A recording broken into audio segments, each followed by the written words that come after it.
بینەرانی خۆشەویستی تەلەڤیزیۆنی کۆمەڵە، لە بەرنامەی تەندروستی سڵاوی خۆم و باقی هاوکارانم پێشکەشتان بێ. ئازیزان، هاتوینەتەوە خزمەتتان بۆ پێشکەشکردنی بەرنامەیەکی تر لە بەرنامەکانی تەندروستی. بەرنامەی ئەم جارەیشمان دوو مەوزوعە، یەکێک لەسەر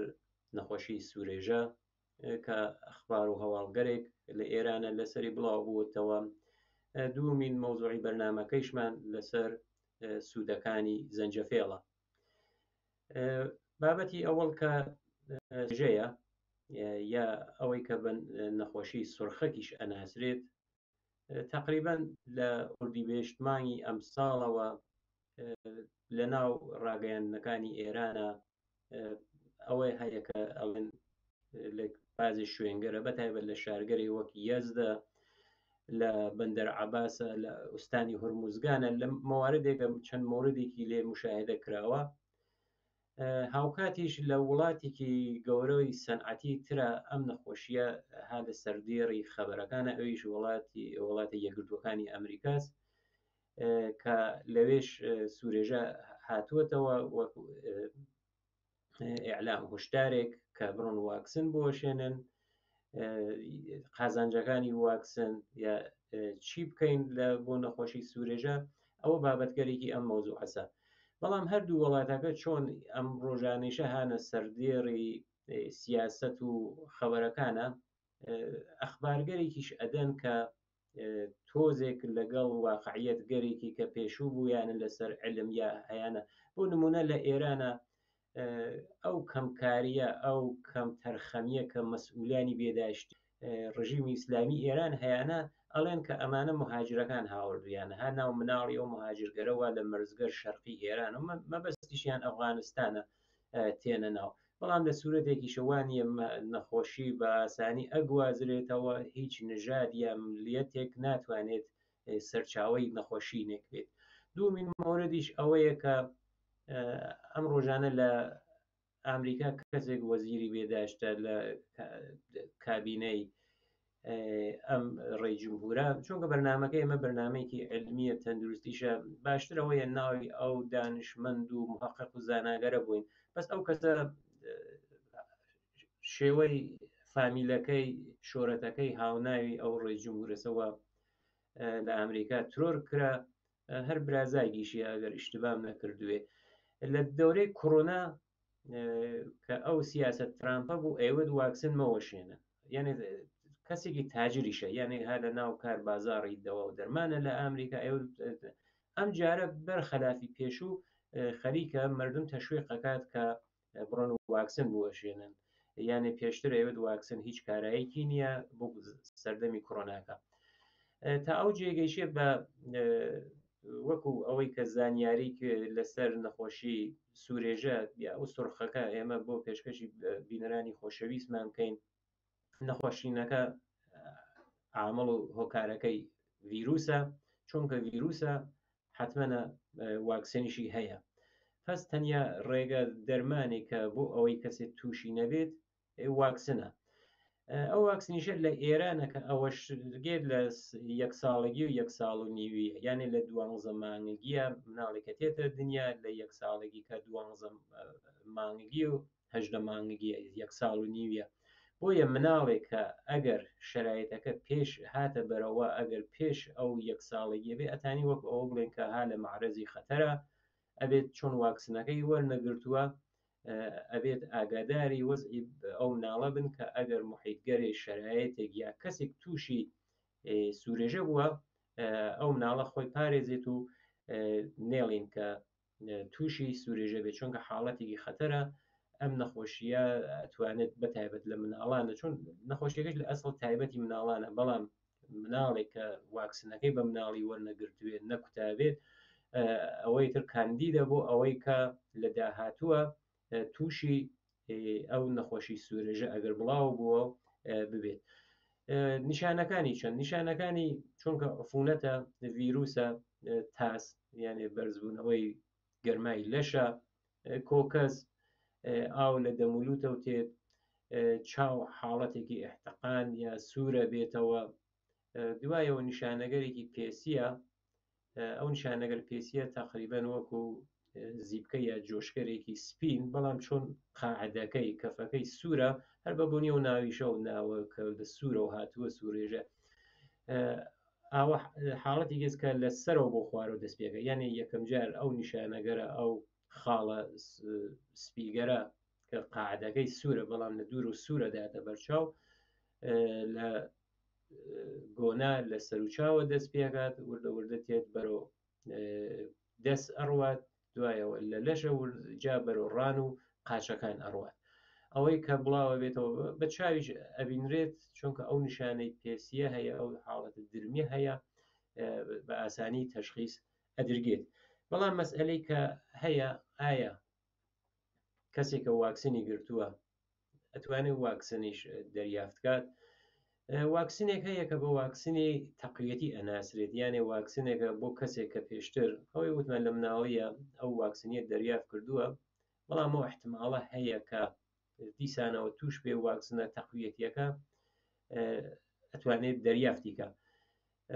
من تا ئەو جێگە بە شوونیە چووگم لە ئێرانە ئەو واکسنە کە بەناو ئەمئەر ئەناسرێت زۆر کەمە یانێ هەوڵیشی پێ بۆ نادەنەوە ئەنستیتیوگەرەکە یا تەهیەکەن لە دەرەوەی وڵاتە یا ئەوەی کە خۆیان هەوڵبند کە دروستیکەن بەڵام هەیە وەکو ئەو واکسنە ئەوەڵی کە بۆ مناڵەوە شوێنن ئەو ویرروسەسە کە زعیفە و کراوەتەوە ئەم لەو واکسنە زعیفترە یعنی ئەم واکسنە تەقویەتیە لەو واکسنە کە بۆ مناڵەوە شوێنن بۆیە کارایی ئەوەیە هەست کە وەکو پێشگیری بەرگیری کات ئەگەر شرایەتێکی ئپیدیمی گیانی بڵاوبوونەوەیکی بەربڵاو لە شوێنێکی تایبەتە بوو بتوانێت مقاومەت کات لە ئێرانە هەر وتمان ئەوە کە ئەڵێن کە مەسئولیت پەزیریکی ئێمە نابینین یعنی ئەوە نییە کە پێداچوونەوەی کەن بە دواتچوونێکی بۆ بکەن ئەڵێن و واکسنتان وەشاندووە بە مناڵی نیگەران مەبن هیچ نییە خەوەرەکان ڕیشەکەن کراوە هەرچەند 2 ساڵ لەمە بڕبوو یا 3 ساڵ خبرێک هات کە سیستم بێداشتی ئێران وتی کە بە کولی سوورێژە ڕیشەکەن کراوە بەڵام ئەبینین ئەم مانگە کەوردی بهێشتا دووبارە خبرەکانی بڵاو بۆتەوە کە لە چەند شارە بینیمانە هەروەکە لە سەرەتای بەرنامەکەی ئیشارەم کرد تێن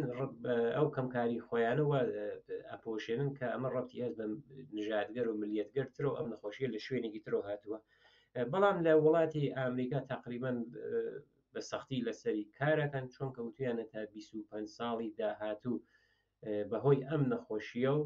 احتمالی هەیە زیاتر لە 25 میلیۆن کەس تووشی بێت یعنی کەمی سەختە بۆ ئەوان بۆیە ئەوان لەسەری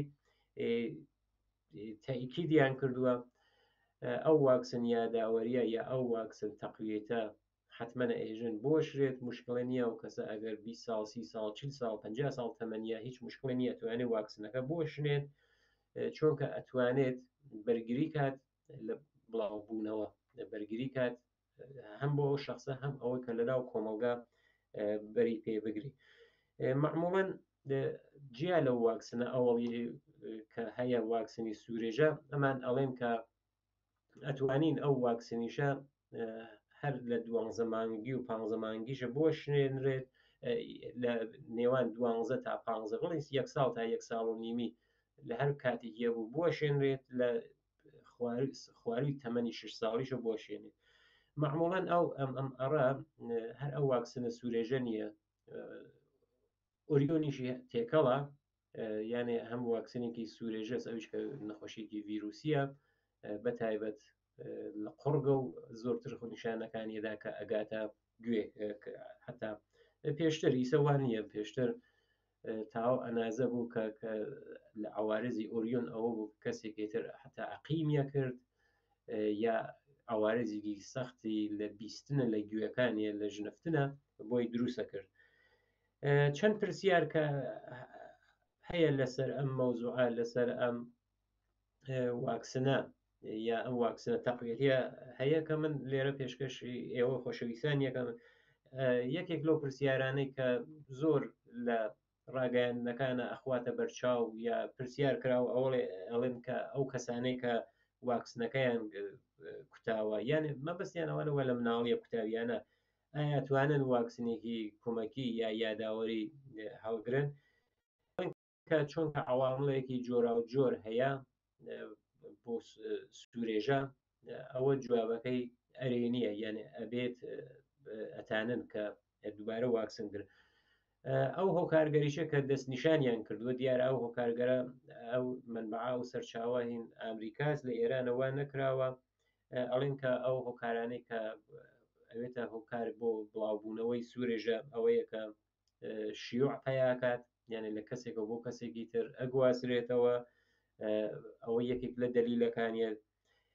تا چە ئەنازەیەک جامعە یا کۆمەڵگا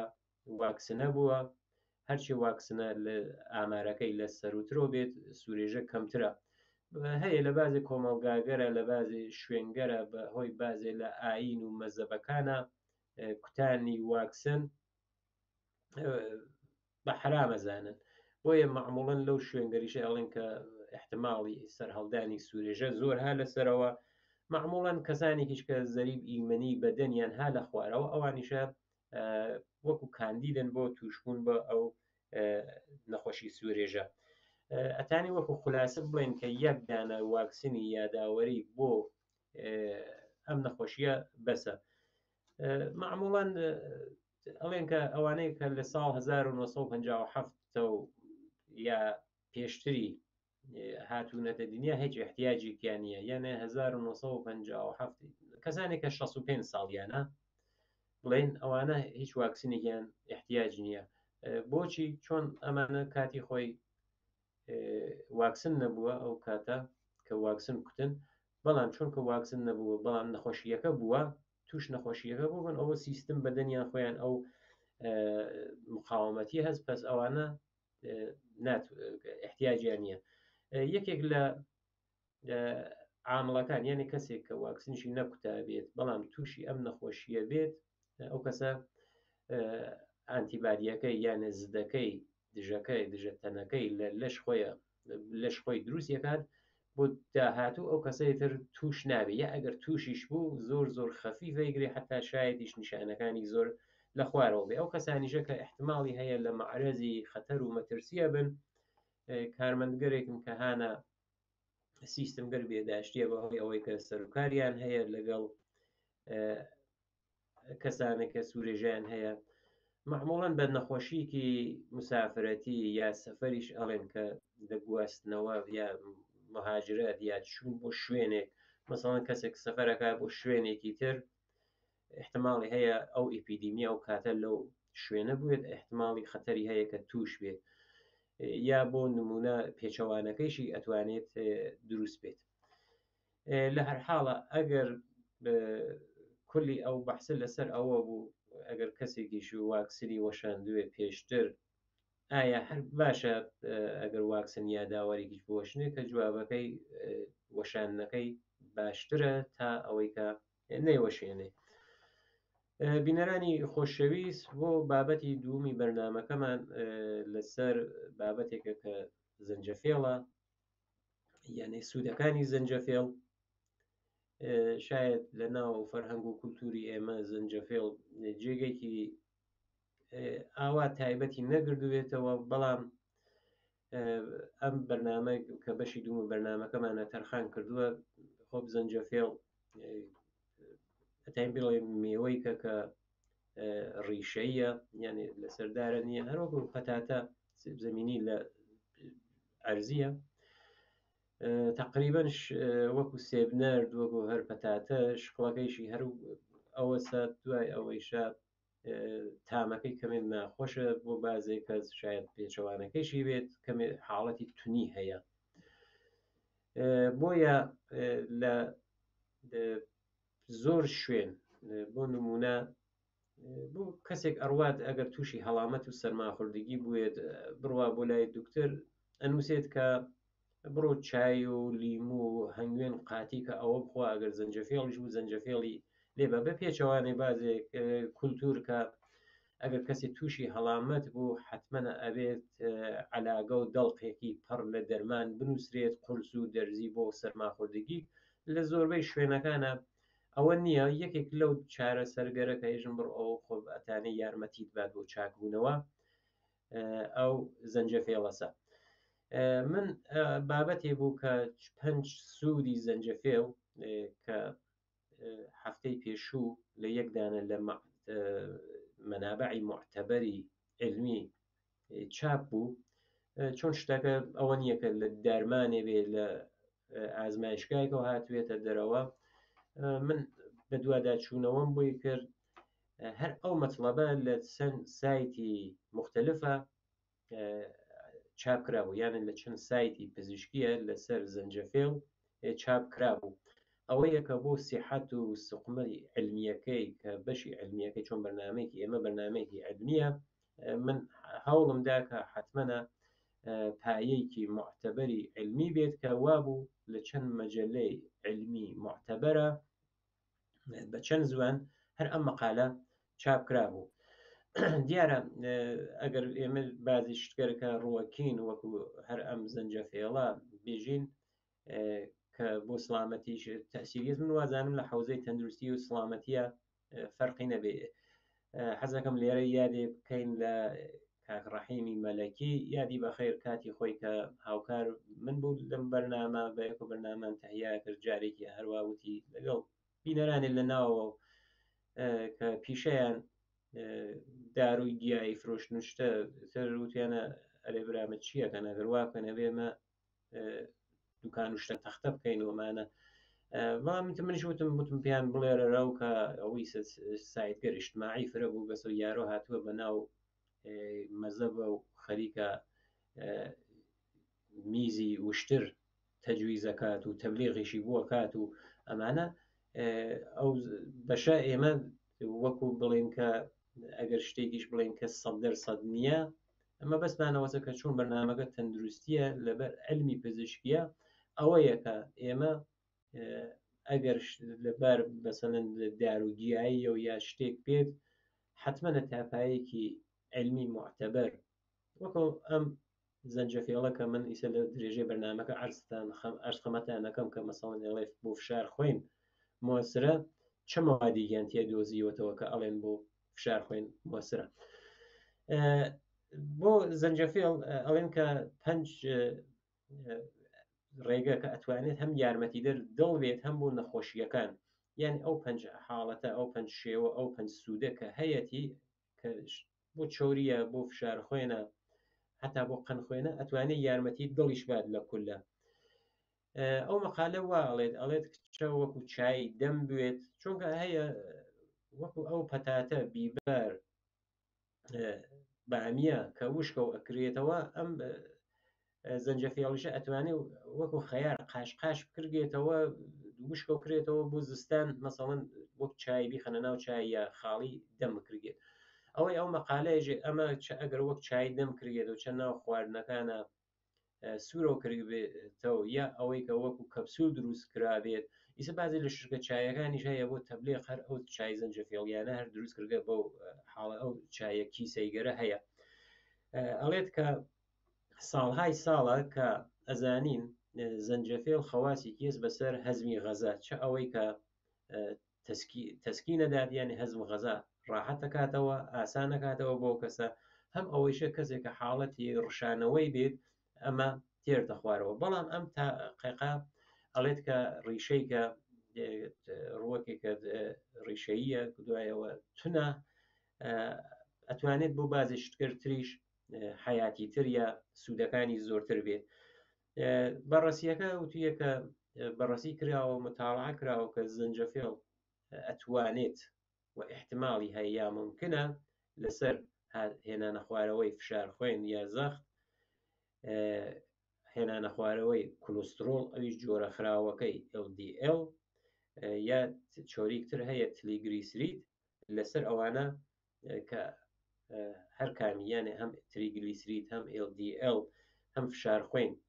ئەتانێ مەوجوبات ناڕەحەتی قەلبی دروستکە، ئەم زەنجەفێڵە تەسیریە، یعنی هەم LDLەکە تێردا خوارەوە هەم فشار خوێنەکە تێردا خوارەوە هەم ئەو چۆریەکەی ترکە تریگلیسیریدە. ئەو 5 حاڵەتە کە دەستنیشانیان کردووە یەکێکی ئەوەیە کە یارمەتیەدات بە هێنانە خوارەوەی فشاری خوێن. چەندین متاڵعە کراوە، مەطلب ئاخرەکە نووسراوە ئەڵێت ئەمە بەرپایە چەندین متاڵە حەز کە زەنجەفێڵ ئەتوانێت فشار خوێن ئەویش سیستولیکەکەی بێرتە خوارەوە کاتێککە فشار خوێنەکەگرن مەسەڵەن ئێژن 12 لەسەر 8 بەرزایی و نزمایەکی هەست ئەوەی کە بەرزە سیستولیکی پێژن نزمەکە دیاستۆلی پێژن ئەو سیستۆلا هەرچی بەرزتر بێ خەتەرناکترە معموڵەن خواردگینەکەش یا دیاستۆلەکەش ئەگەر بەرزۆ بێتەوە خەتەرناکە بەڵام وەکو ئەم سیستۆلە نییە یانە فشارۆ ئەوە لەسەرەوە ئێژی ئەوە یەکەم ژمارەت یەکەم ڕقەمە تو ئێژی ئەڵێ تەسیری هەیە چونکە ئەگەر کەسێ فشار خوێن سیستولیکی لەسەرەوە بێت ئەوە زمینەی بۆ فراهەمەکان لە ئایندە کە بە تەورە قەتە تووشی نەخۆشیکان دڵ و حتا سەکتەی مێشکیش بێت سەکتەی یا جەڵتەی دەماغ بێت بۆیە لەسەر ئەو فشار خوێنە بەتایبەت فشار خوێنە دیاستۆڵەکە دەور و نەخشی خۆی هەیە چۆن زانیویانە یانێ بۆچی وایە ئەو تەرکیباتێکی تایبەتی خۆی هاتیە کە وەکو یعنی ئەو تەرکیباتە کە هەناو زەنجەفێڵەکە دروست مشابێ ئەو داروگەرەسە کە بەناو مەستود کنەندەگەر کاناڵ کەلیسیۆم ئەناسرێت ئەم داروگەرە یانە مەستود کنەندەگەر ئەوانەی کە ئەی بەسن کاناڵ کەلیسیۆم لە لەشە ئەبەسن معموڵەن بە دەمارگەر خوێنی بۆ ڕەگە خوێنیگەرە ئیجازە ئان کە شلۆ بنەوە زەرەبانی دڵ یا ئەو لێدانی دڵە تێتە خوارەوە کە ئەمە ئەوێتە هۆکارێک کە فشار خوێن بەتایبەت فشار خوێنی سیستول بێتە خوارەوە یانێ دروست ئەو مادەی کە هانە ناو ئەو زەنجەفێڵە دۆزی یانەتەوە مشابێ ئەو دەرمانگەرێکی تایبەتە چون دەرمانگەر بۆ فشار خوێن جۆرا و جۆرەیەکی کیانێژم بیان مەستود کنەندەهای کاناڵی کەلیسیۆم ئەمە مشابێ ئەوەسە دومین شت کە هەیە بهبوود یا ئەوەی کە لە سەدحێکی مناسبە هەم کولسترۆڵە خراوەکە کە بە LDL ئەناسرێت هەم تلیگریسریت لەو سەدحێکی مناسبە نگا دێرێت ئەم ئەنیشە نووسیگە هەرتووکیان بۆ نەخۆشیگەر قەلبی ئەگەر لەسەرەوە بن خراپە یانە خەتەرناکە حتا متاڵعەیەکیش نیشانی داوە کەسانێک کە متفۆرمین دەرمانێکە بۆ خەنخۆین مەصرفەکردی بەڵام هەیە کە مەصرفێکی کەمتر پزیشکی نووسێبووی بۆ ئەوە کە تووشی قەڵەوی نەبێت 1.8 گرام زەنجەفێڵ ئەتوانێت ئەو سەد کلۆسترۆلیانە بێرتە خوارەیانێ کاهێشی بات ئەمیش دلیلەکە چەزیانی پایە علمیەکەی ئەوەسە کە ئەیژێ سنتز یعنی ئەو شکانن کولسترۆڵ لە کەبدا لە جگەرە مەهاریەکات دوای ئەوە کە ئەو سنتزیە شکانن کولسترۆلیە لە جگەرە مەهار کرد تەرەشحاتێک لە زراو یا کیسەی سەفراویە هەیە ئەوانە ئەڕواتە سەرەوە ئەوانیشە ئەتوانێت فعالیت و ئانزیمگەرەوە چاوریە شکێنێت زۆرترۆ کات یان و ئانزیمگەرە کە چاوری شکێنن بەهۆی ئەم فعل و الفعال وا کنشگەرە زۆرترەوە بێت و چاوریەکان ئەشکن یا زۆرتر نامێنن التیهابە یەکێکتر لەو مۆردگەرە ئەوێت کە یارمەتی دەرە بە التیهاب یا ئاترۆسکلۆڕۆز کە نەخۆشیەکی هەیە بە شۆنیە تەسەلوف شرایەن و ئەو ڕەگەر قەلبە ئەمیش یەکێک لەو دلیلگەرە کە ئەڵێن ئەتوانێت یارمەتی دەربێت کە لە بەرابەر تەسەلوف شرایەنە ئەویش بەخاتر ئەو تەسەلوف شراوی یا دەمارەکان کە ئەبەسرێت بەخاترەوەسە کە ئانتی ئۆکسیدانێکی هەیە ئەو ئانتی ئۆکسیدانە ئەوێت محافزە دەکات لە خانەکان و یا سلولەکان ئێمە ئەوە یەکێک لە هۆکارەکانە کە ئەو نەخۆشی تەسەلوف شرایەنە کە شرایەنەکانی خوێن تەنگە بێتەوە ئەم زەنجەفێڵی یارمەتی دەرە التیهاب منزور ئەوە وتم کە ئەڕۆیت ئەڵێن کە یەکێک سەرمای خواردووە هەڵێ بڕۆ لە ماڵە چای خۆ کەمێ ئاو لیمووی تێ بکە و کەمێ هەنگوێن ئەگەر تاڵە هات تامەکەی شیرین کات و زەنجەفێڵ بازێک لە مەواد شیمیایی هەیە هەر زەنجەفێڵ نییە مەوادگەرێکی گیایی تریش هەن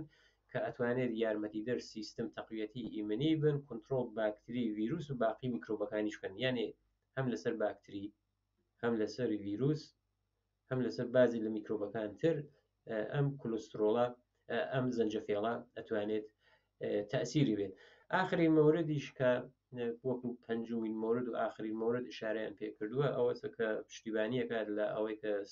قەنێکی خوێن لە میزان و ڕێژەیەکی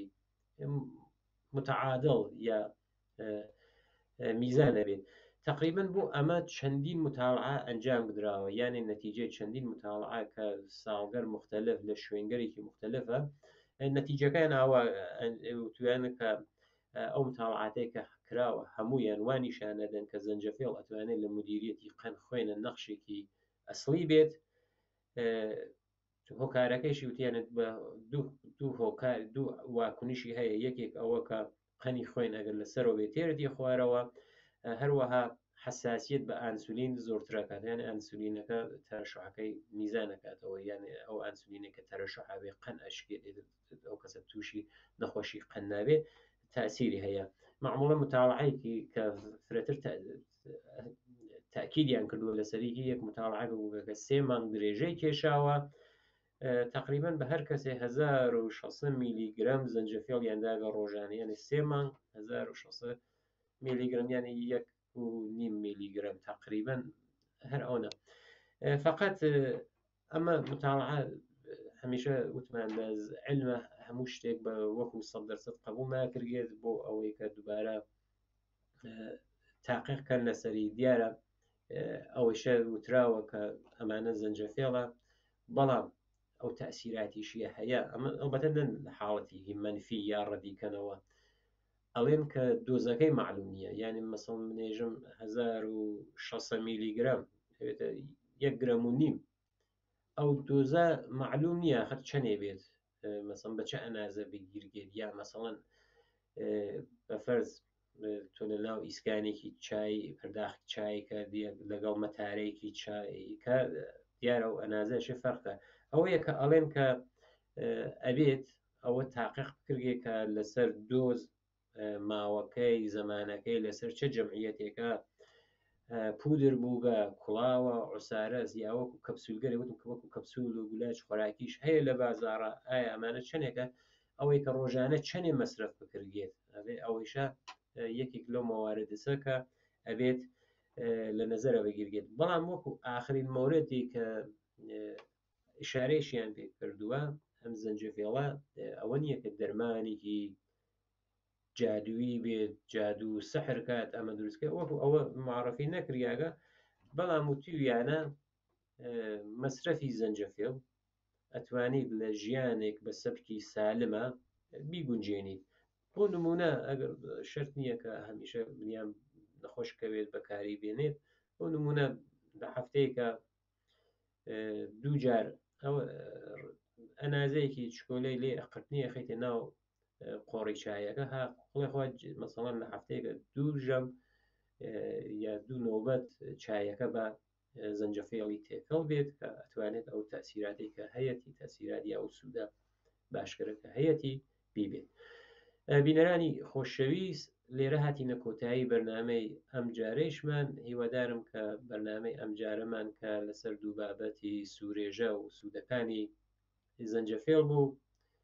جێگەی ڕزایەتی ئێوە بێت. هەر لێرەوە